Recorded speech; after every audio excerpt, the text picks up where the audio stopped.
Paweł Jeżowski oraz Mateusz Lech zapraszają na codzienny komentarz dnia.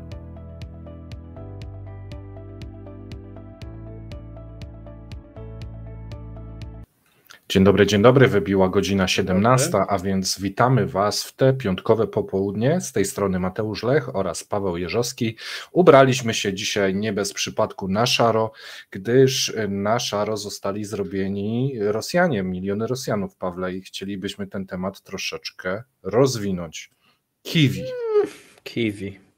Taki smaczny owoc. Ja bardzo lubię kiwi, nie wiem jak ty i jak Patuś. Tak, czy lubicie? Lubimy. Tak, lubicie oboje. Obaj.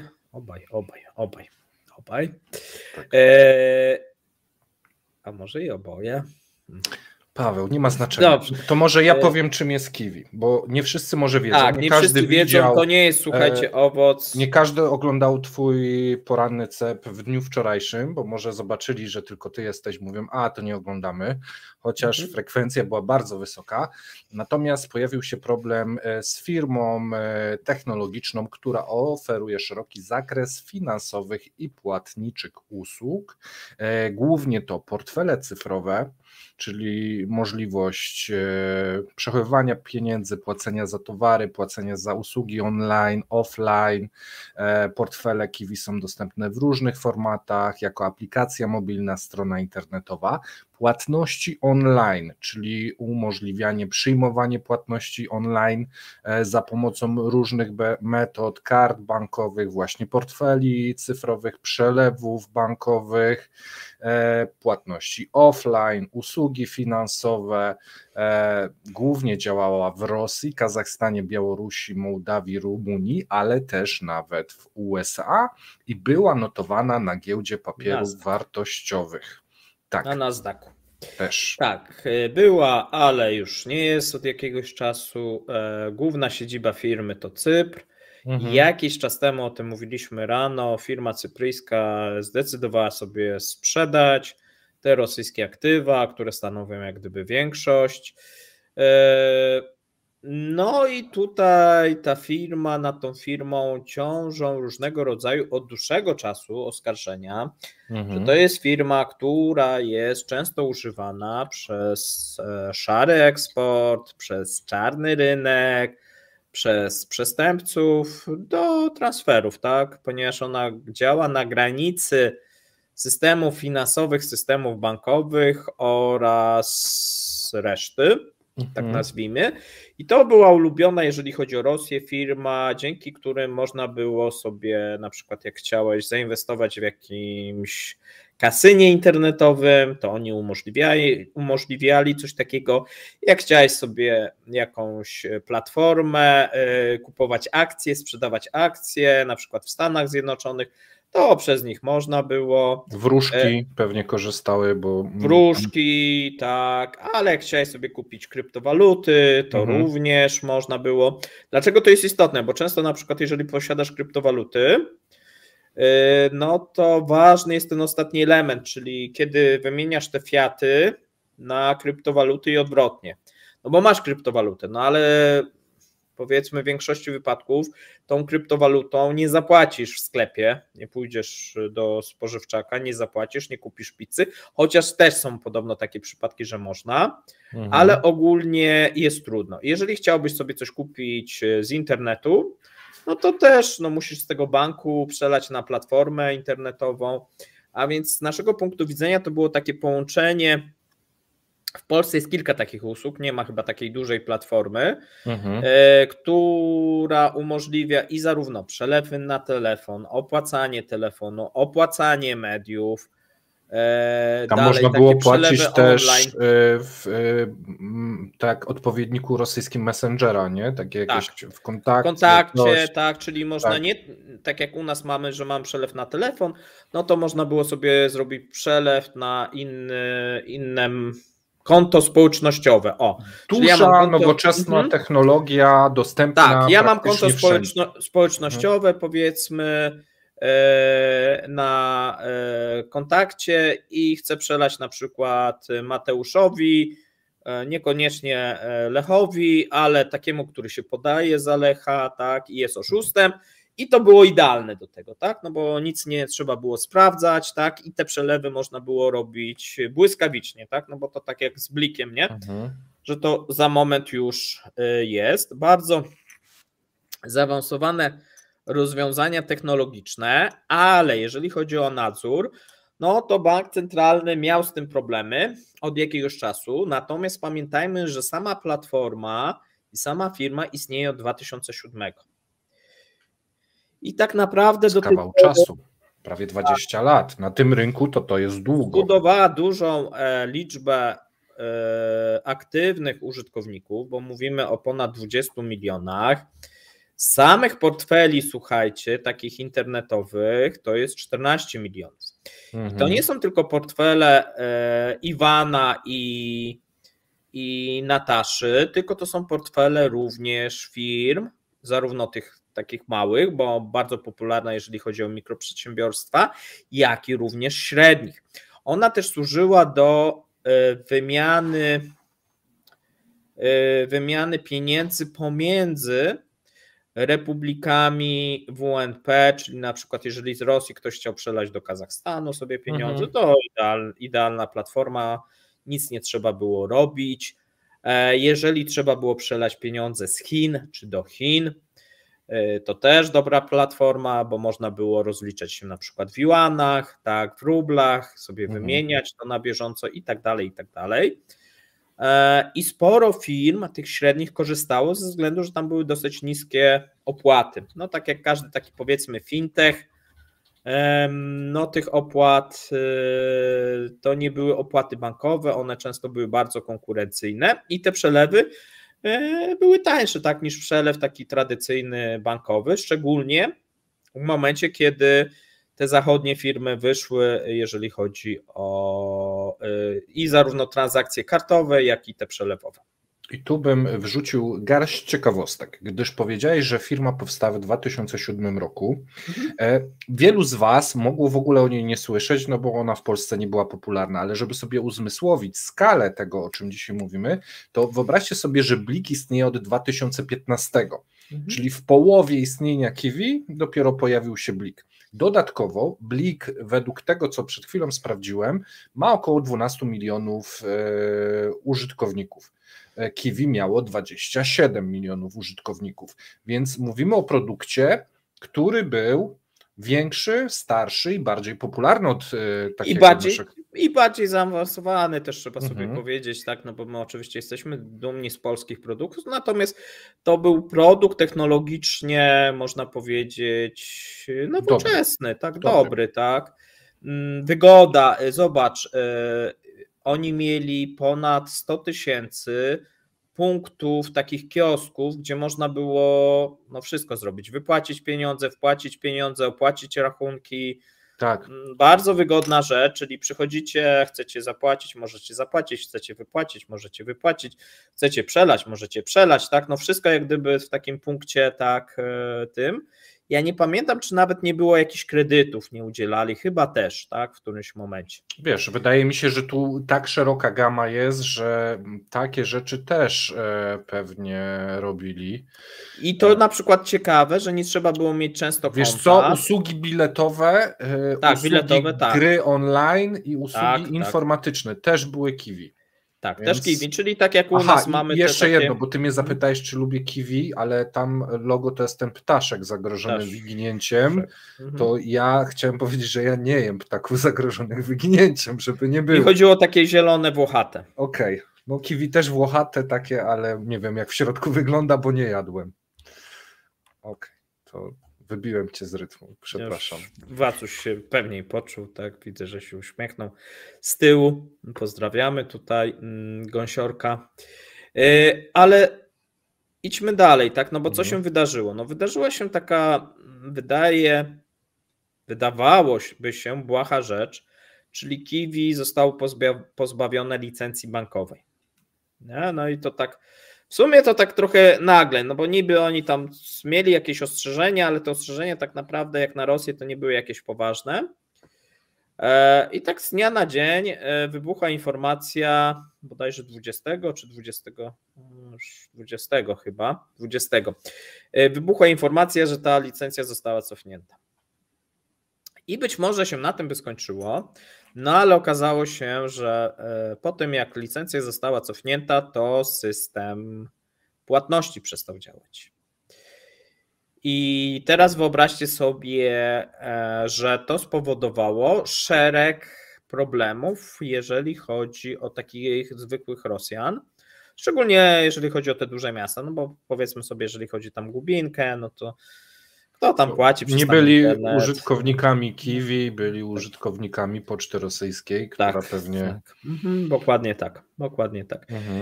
No i to wyglądało tak, za komórkę nie zapłacisz, no bo płaciłeś tymi przelewami, tak było to, miałeś zdefiniowane, miałeś portfel, miałeś za media nie zapłacisz, tak?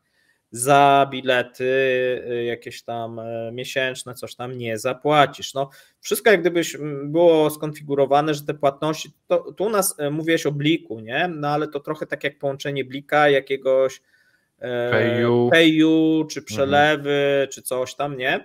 To mniej więcej te wszystkie płatności online to oni robili, nie? Czyli bardzo wygodne, no bo wszystko w jednym, tak? No tam miałeś tylko konto, sobie tam dosypywałeś pieniędzy i tam wszędzie mogłeś tak naprawdę tylko klik i tam ci ściągało z konta, nie? I trzeba było tylko zasilić to konto co jakiś czas i tyle.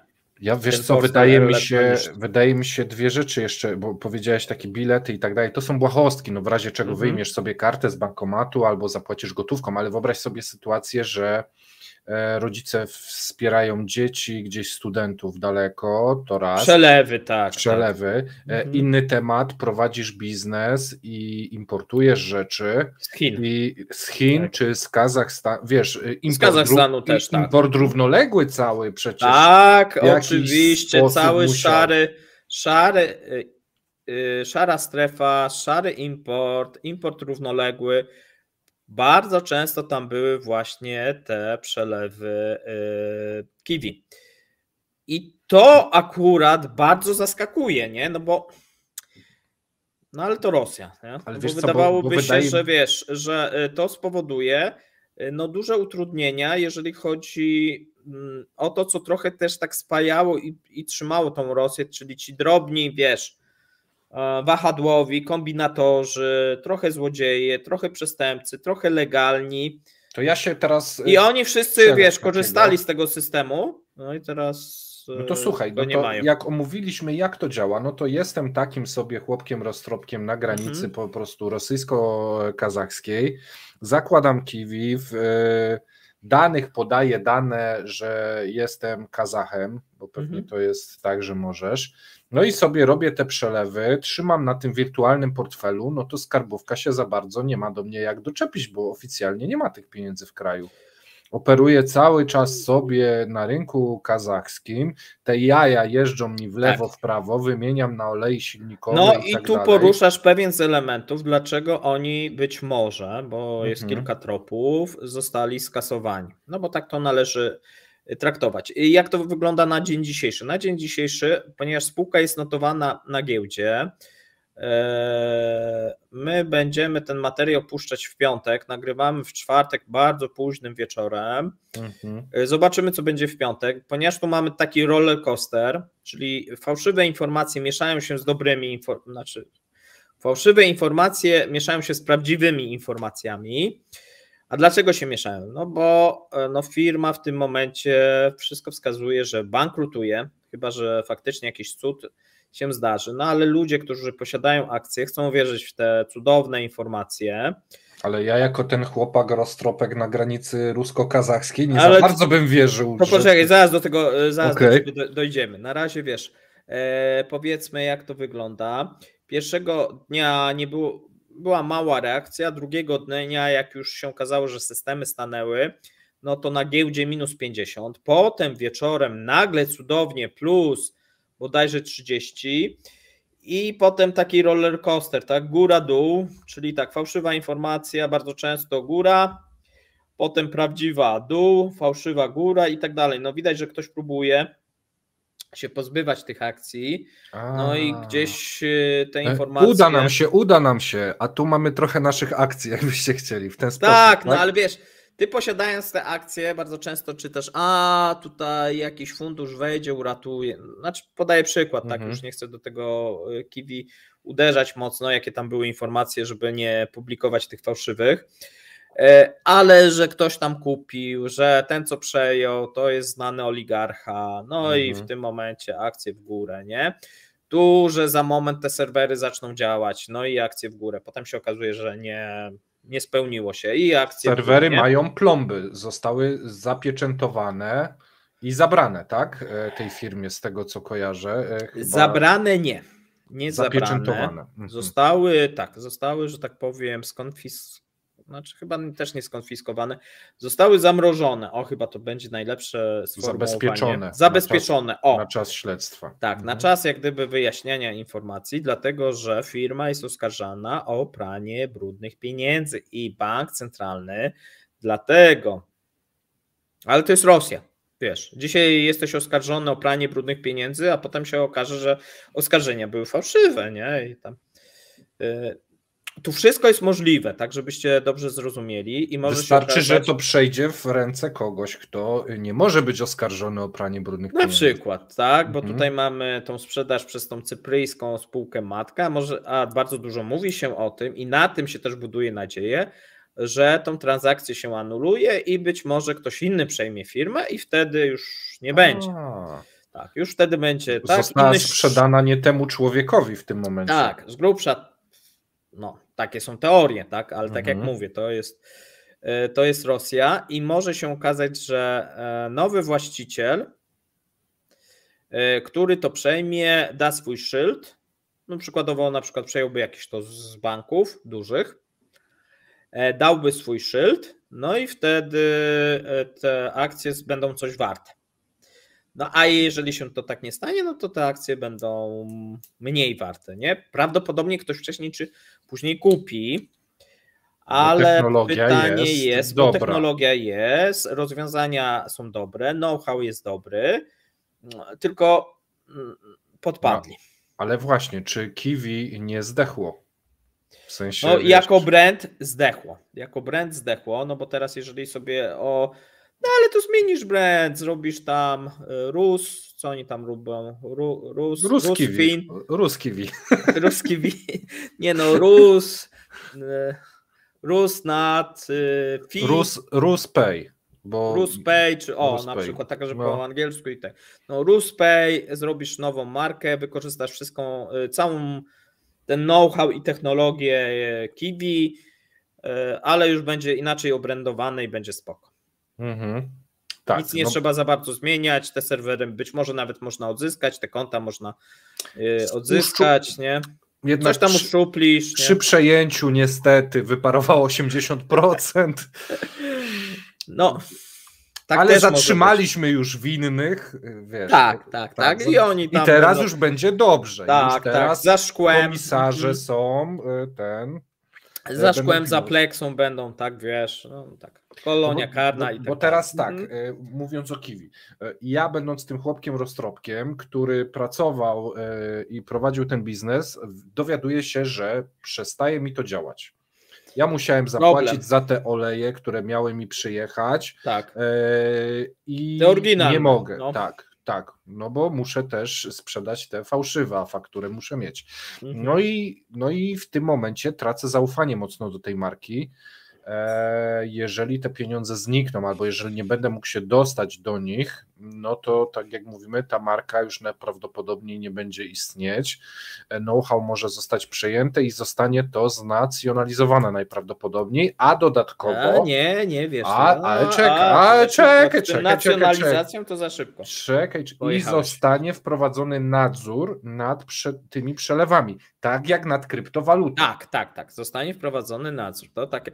No ale wiesz, no biznes tutaj nie ma próżni, być może pojawi się jakaś firma na przykład kazachska, armeńska, która wypełni tą lukę i będzie ci to samo proponować, nie? Ty coś musi, bo wiesz, no coś z czegoś trzeba żyć, nie? Powiesz, tu straciłem, trzeba być w życiu bardziej ostrożnym, no ale będziesz musiał korzystać z następnej jakiejś platformy płatniczej. No dobrze.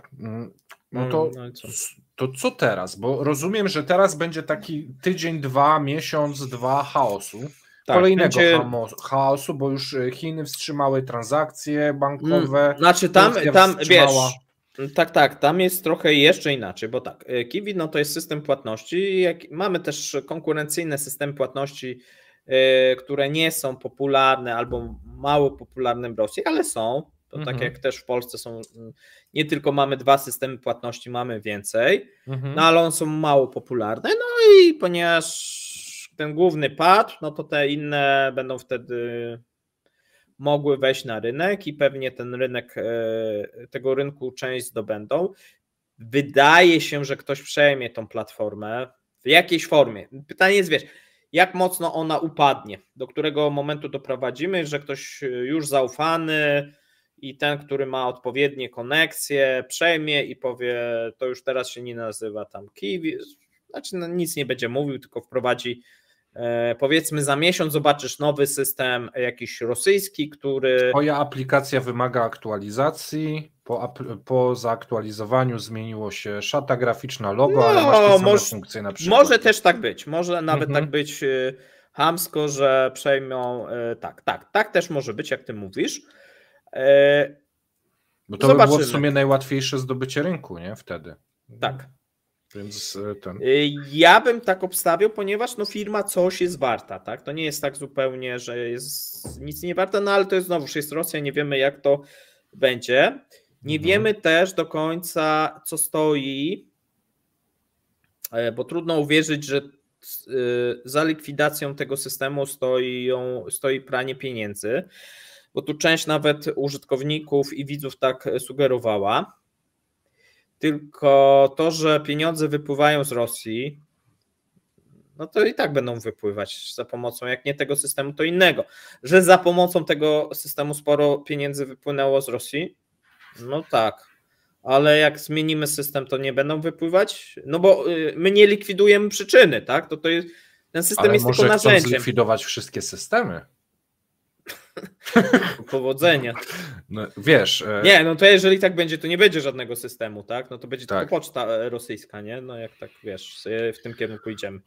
Z tego, co gdzieś mi się rzuciło w oczy, no to tych bilionów rubli, które wypłynęły za ostatni rok, to było... Około 10. 9 coś biliona, tak właśnie szukam w pamięci. To są duże liczby. To ten pieniądz nie rotuje w gospodarce i no osłabia. Tak, tylko wiesz, jeszcze raz mówię, zmienisz brand, no te pieniądze będą wypływać. Jak nie będą wypływać za pomocą systemu, kto się będzie po prostu gotówką wywoził. W postaci złota przecież te pieniądze są wywożone, no nie likwidujesz przyczyny. No chyba, że tak jak ty mówisz. Tak? Ale nie możesz zlikwidować przyczyny, bo on ma ochronę.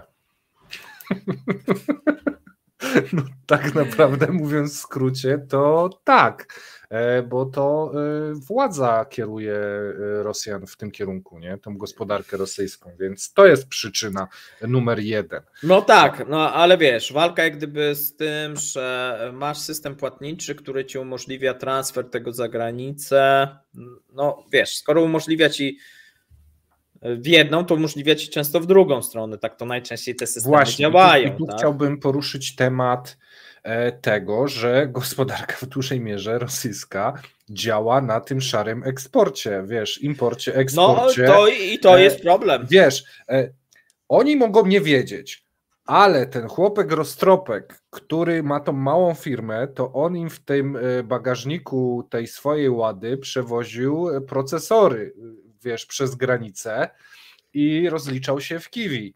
I teraz ma problem. Czy przewidujesz jakieś takie sytuacje, bo to działo się na dużą skalę najprawdopodobniej, tak. Bo jeżeli nie mogą obsługiwać przelewów bankowych ci przedsiębiorcy, no bo mówimy o tych Chinach, że blokada, Turcja blokada, Uzbekistan blokada, ale za pomocą Kiwi mogli sobie przekazywać te pieniądze. Tak. No to w tym momencie mówisz, Tak. bierzesz rozpęd z dubeltówką i strzelasz sobie w stopę, aż ci się gdzieś to rozbryzguje po ścianie. Wolę, że tak bierzesz taki rozmach i walisz tam głową w ścianę. No tak to wygląda. To jest nielogiczne. Ale to jest decyzja banku centralnego, a może ona nie konsultowała, ta Elwira, z rządem tego, nie? Nie. Myślisz, że tu... Na pewno nie konsultowała. Nie wygląda to na jakieś konsultacje. Wiesz, nie wydaje mi się, znaczy teraz to już wiedzą pewnie, ale w którymś momencie, wiesz, jak oni zabrali tą licencję, bo jeszcze pojawiały się takie informacje w międzyczasie, że licencja została przywrócona. I tam giełda. Tak, do tego dochodziło, to sobie przypomniałem też. Wiesz, to było zabawne. Raportowaliśmy o tym, że bankructwo giełdy Petersburgu zostało wycofane, że to nie... Tak, i teraz bank centralny stwierdził, bo ostatnio też o tym nie wspominaliśmy, ale jest, że oni się nie dopatrzyli i to chyba była fałszywka. Ale prokuratura, nie rozumiesz, to bank centralny tak sam stwierdził, ale nie ma tak, że prokuratura jakieś tam oskarżenie przeciwko komuś, nie. Bank centralny powiedział, że to chyba te dokumenty nie były prawdziwe. Ale nie ma, ale to uruchommy ją jednak. Chyba fałszywe, rozumiesz? No tak, nie masz ekspertyzy, nie masz... No bo żeby stwierdzić, że coś jest fałszywe czy prawdziwe, no to powinny być jakieś, nie wiem, sąd, chociaż prokuratura się wypowiedzieć. No niech taki chłopek z banku centralnego mówi, popatrzyłem na te papiery, one nie wyglądają na prawdziwe. No rozumiesz, tak? No nawet w Rosji, szczególnie w Rosji, tak, no bank centralny nie może sobie stwierdzać, czy coś jest fałszywe czy prawdziwe, bo to nie są jego kompetencje, nie? Okej, to teraz podsumowując. Nie wiesz, jak będzie wyglądał kurs rubla w przyszłym miesiącu, więc ciężko ci zaplanować import-eksport. Nie wiesz, które banki zagraniczne cię obsłużą. I tu mamy nowość, jak jesteśmy przy bankach, no bo i mamy aferę też z Kiwi częściowo związaną z Raiffeisenem. Są badane przepływy Raiffeisenu od 2017 roku do 2020, ale i te nowsze. No i tu Amerykanie się, że tak powiem... Oni są cięci na Raiffeisen. Oni tam już ten bicz ukręcili od roku. I się uaktywnili i napisali, że te pierwsze puścili przecieki specjalnie do prasy, Reuters, CNN i tamte amerykańskie, że Raiffeisen jest podejrzany o pranie brudnych pieniędzy rosyjskich. To skończy jak Kiwi? Nie wiem. Może mogiła będzie gdzieś tam wspólna. Kiwi, łamane, Raiffeisen. A Raiffeisen bardzo mocno właśnie też używał tych przelewów z Kiwi i współpracował mocno jako taki jeden z tych głównych banków, też służył właśnie do wypływu, tak? No bo tak, bo to jednak Kiwi potrzebowało kogoś do obsługi tych, bo to jakoś musi być robione przez prawdziwy system bankowy, Tak. I Raiffeisen, masz Kiwi, zdejmujesz jak w Scooby-Doo taką maskę, a tam Raiffeisen. No być może, nie wiemy jeszcze tego, bo nie wiemy, nie znamy wyników śledztwa amerykańskiego i austriackiego. Rząd austriacki bardzo poważnie się tym przejął, tymi oskarżeniami, no bo wiesz, w skrócie grozi Raiffeisenowi wpisanie na tą listę wtórną, czyli jak te tureckie firmy, te będą sobie chińskie, mogli przybić piątkę, tak. Tak, będą sobie z nimi tak piątkę mogli, przywalić. Być może austriacy rząd ich uratuje, no ale wiesz co, ale on będzie musiał, wiesz co, bo z tego co pamiętam, ale to też tyle tego piszemy, ponad 50% obrotu Raiffeisena to był chyba ruch w Rosji, z tego co pamiętam. Tak, tylko że w 2023 spadli, oni spadli o 30%, 2022 był rekordowy, ze względu, że te wszystkie rozliczenia gazowe, niegazowe, wszystko szło przez Raiffeisen. 2023 to znowuż, pamiętajmy o skali, oni zaczęli spadać, 30% mają spadku, natomiast Amerykanie mają pretensje, że dawali im szansę, mieli się wycofać i oni ale nie można, bo to nie można, bo Rosjanie nie pozwalają, nie? No i widać, że skończyła się cierpliwość Amerykanom, no i zaczynają po prostu wyciągać na nich kwity. A wydaje się, że mają kwity, co gorsza dla Austriaków. No i wydaje się, że oni byli po prostu umoczeni w grube afery. Ale zobacz, jak to jest, że te rządy tych krajów, gdzie ten biznes w jakiś sposób jest umoczony albo coś, to jacyś tacy prorosyjscy. A tam, gdzie nie było za bardzo tych koneksji, to tacy antyrosyjscy. Podobał Ci się wczoraj spacer? Tak. Do Chorzowa? Tak.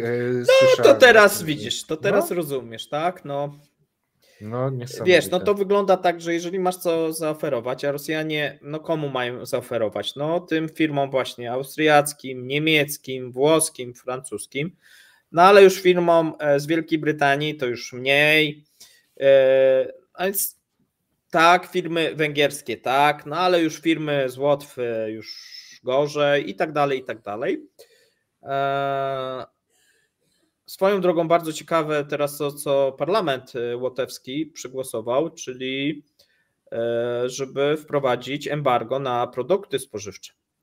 No i to jest wyzwanie dla polskiego rządu, wyzwanie też dla europejskiego, no bo w tym momencie jest duża dyskusja na temat ukraińskich produktów, no a zapominamy, że przecież no nie ma embarga na rosyjskie produkty i te rosyjskie produkty sobie mogą wpływać do Europy, tak? Teoretycznie. A czym są rozliczane, jeżeli banki na przykład nie współpracują? Kiwi? A tu mnie zaskoczę bardzo często w rublach. I surprise. Ale jakiś bank musi to obsługiwać wtedy, nie? No, oczywiście. Wiadomo jaki? No, już wymieniłeś jeden z nich. Są też inne, no nie chcemy wszystkich wymieniać. Tak, Raiffeisen obsługuje tak różnego rodzaju, szczególnie rublowe. Tak. Ponieważ mają, wiesz, te możliwości rublowe wymiany. Pamiętajmy, że Węgrzy płacą w rublach, Austriacy płacą częściowo w rublach, tak. Te ruble wbrew pozorom nadal są w Europie, nie? I o tym się gdzieś zapomina, chociaż no też powiedzmy, że jest bardzo duży progres, tak? Bo to też nie wpadajmy tak, że wiesz, to jest tak, że Unia to jest jakaś kolonia rosyjska, bo tak wcale nie jest. Nie, tak? No, tutaj jeżeli chodzi o obroty, to spadki są... Tak, no. Bo o tym często jak my mówimy, bo często tak ludzie mówią, tak, a tam Kirgistan, to tam wszystko przez Kirgistan.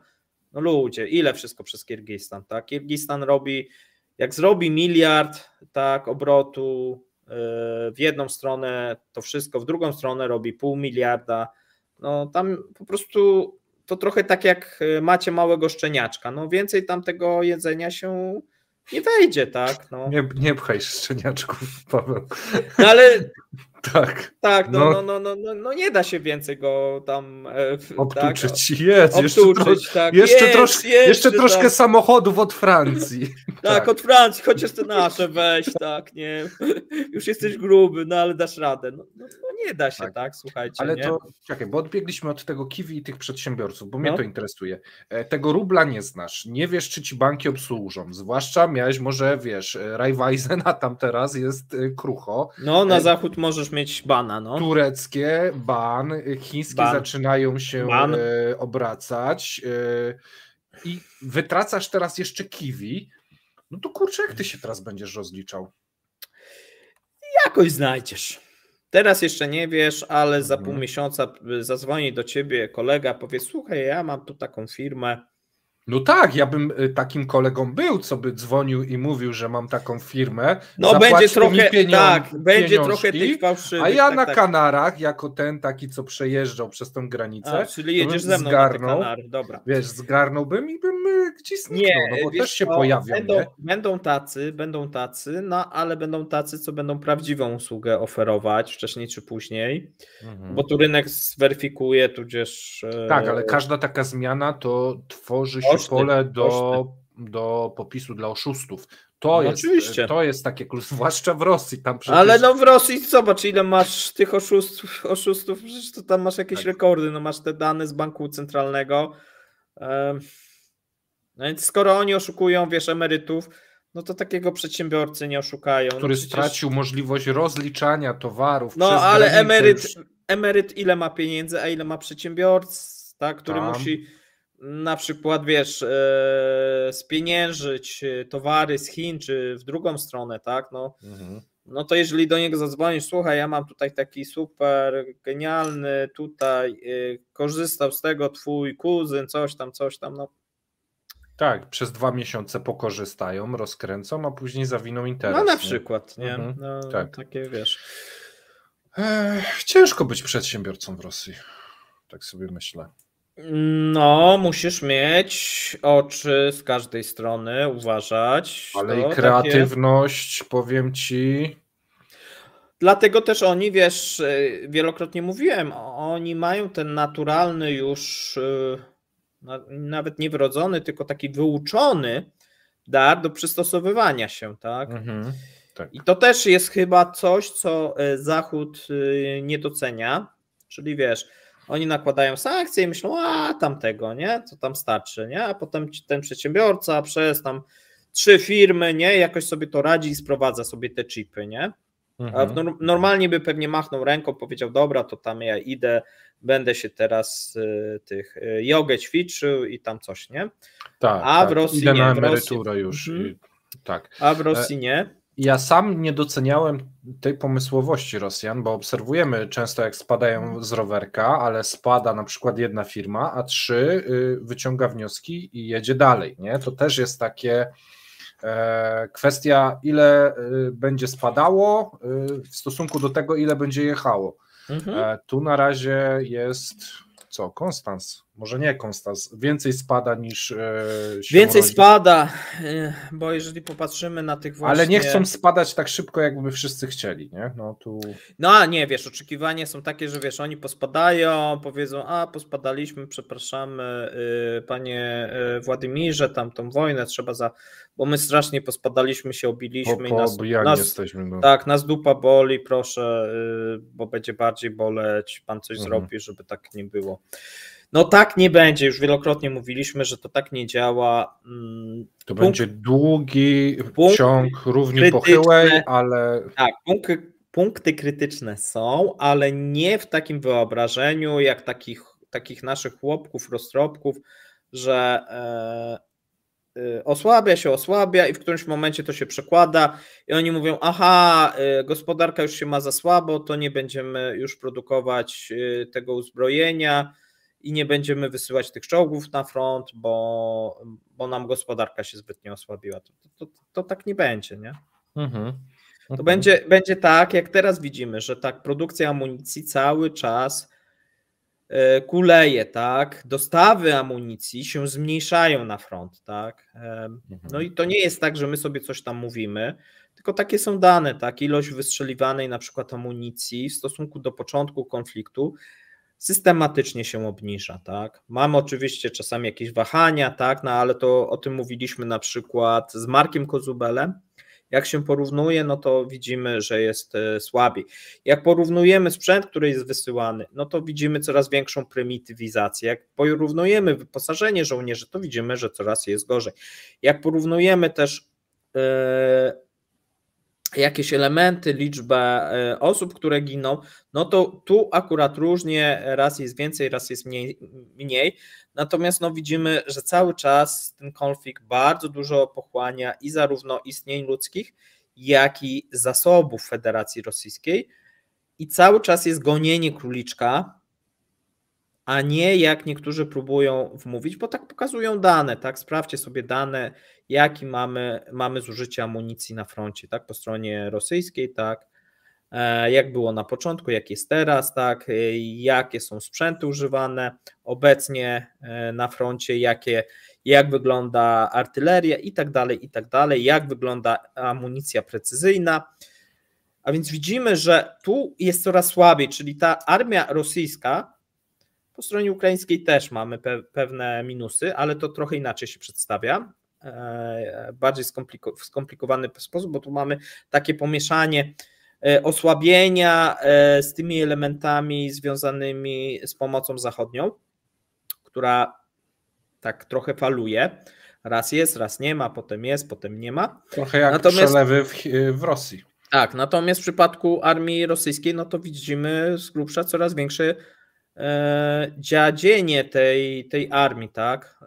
To nie jest polepszanie, także 2 lata, no to można było 2 lata dużo rzeczy poprawić.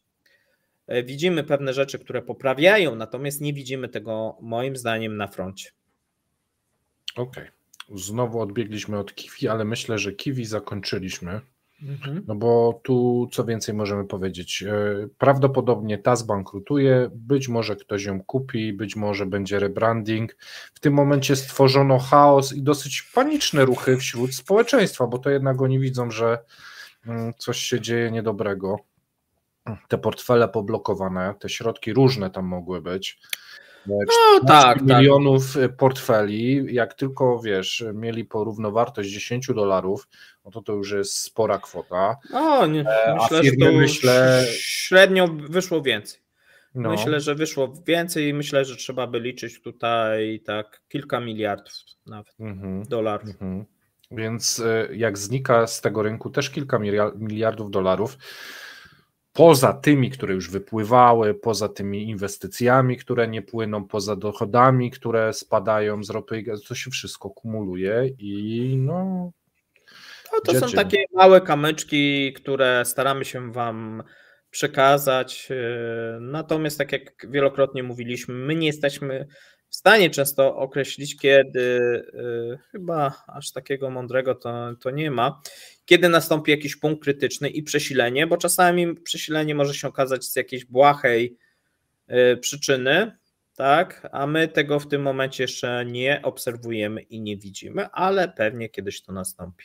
To znaczy my nie wiemy, czy nie byliśmy już obserwatorami punktu krytycznego i dopiero z perspektywy roku zauważymy i powiemy, w tym momencie... Tak, no wiesz, z tyłu to zawsze jest łatwo, nie? Tak. Jak ja mówię, wiesz, to zresztą ekonomiczne zawsze mówić, no i wtedy to się to wydarzyło i tu widzieliśmy tu taka krzywa i to tam spadało i te dane to potwierdzały, nie?